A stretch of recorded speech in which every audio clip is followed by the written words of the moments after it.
Hey guys, and welcome to episode 2 of my Space Shooter series.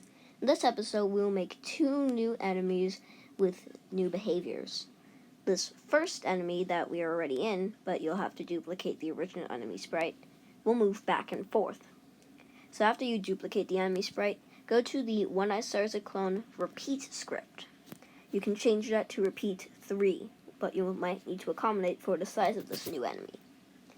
What we will do is this enemy will glide back and forth to each end of the screen. So we will go to the motion blocks and get a glide block.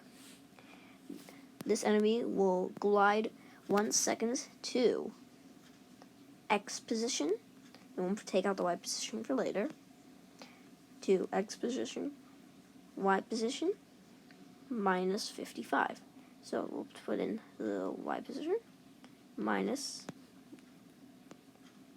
55. So that means that the enemy will go down, then glide. Now we will add a wait block so that the enemy will wait a given amount of seconds. So pick random 0 to 1. So that the player might have a chance to hit it with the chip blast. And then we will make another glide. This will be the second of many, actually. And then we will have this, not a random position though. We'll have this glide 3 seconds to X negative 400 and Y position. Now we'll bring out yet another wait block, the first of many. Well, now the second of many. 0 to 1 seconds. So the player has another chance at the enemy. And then we will, you guessed it, make another glide block. We'll have this glide 1 second to X position and Y position minus 55.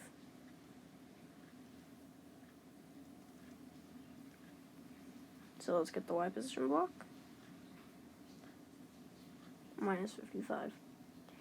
Then we will do yet another wait. Pick random 0 to 1 seconds. 0 to 1 seconds. And then glide 3 seconds to X 400, a positive number this time, to Y position. Finally, we will wait. Pick random 0 to 1 seconds. After this enemy has done a full cycle, it will deal damage to the player. So let's see. So the enemy goes down, we should restart. So the enemy moves down, and it moves to the side immediately, which is good. That's what we want. Then it goes down again, and goes to the other side. After going to that side, the enemy will go down again and go to the other side.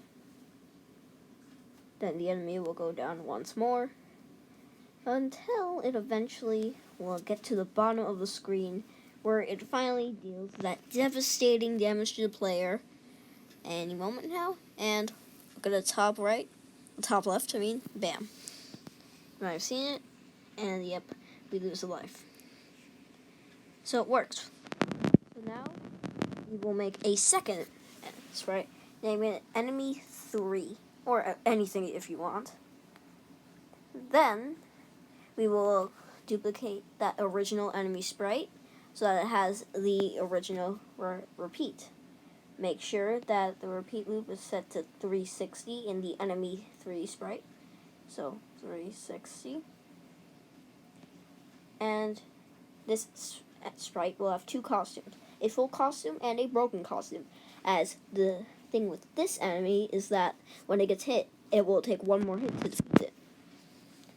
So we will go to the When I Start as a Clone, the other one, and we will make a new variable, naming it enemy lives.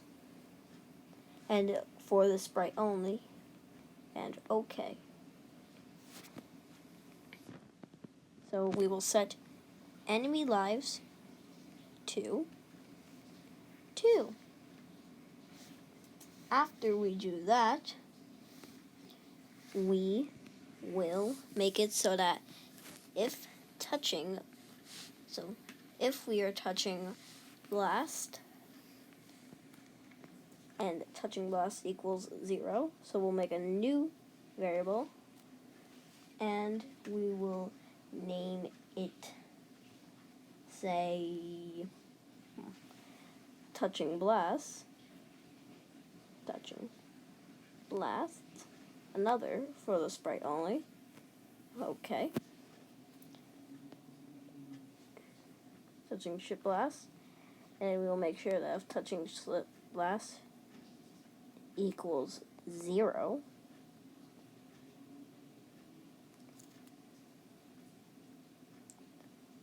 blast equals 0, we'll bring it there. And instead of delete this clone, we'll take that out. We will first set touching blasts to 1. Then we will change the sprite's lives, or otherwise known as enemy lives, by -1. Then we will bring this sprite to its next costume. We will wait 0.02 seconds, actually just 0.2 seconds, and we will set touching blast back to 0.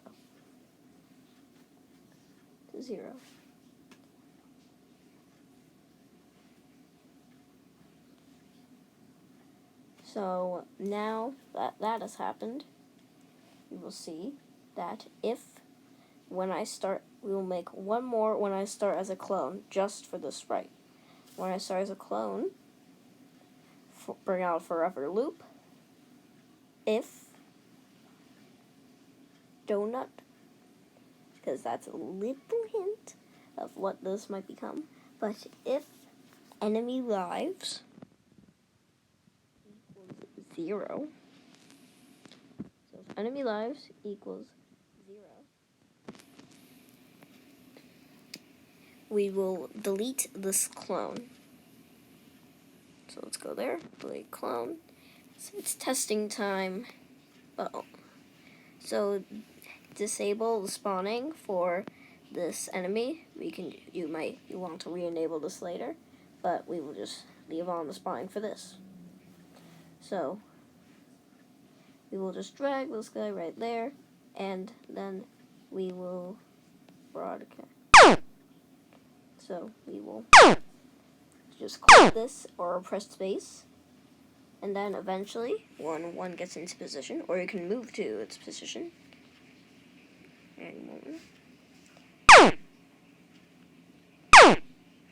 As you saw, it will take damage, and then we'll change to the second one, and then it will, after it changes to the second one, if it gets hit again, it will die. Hooray!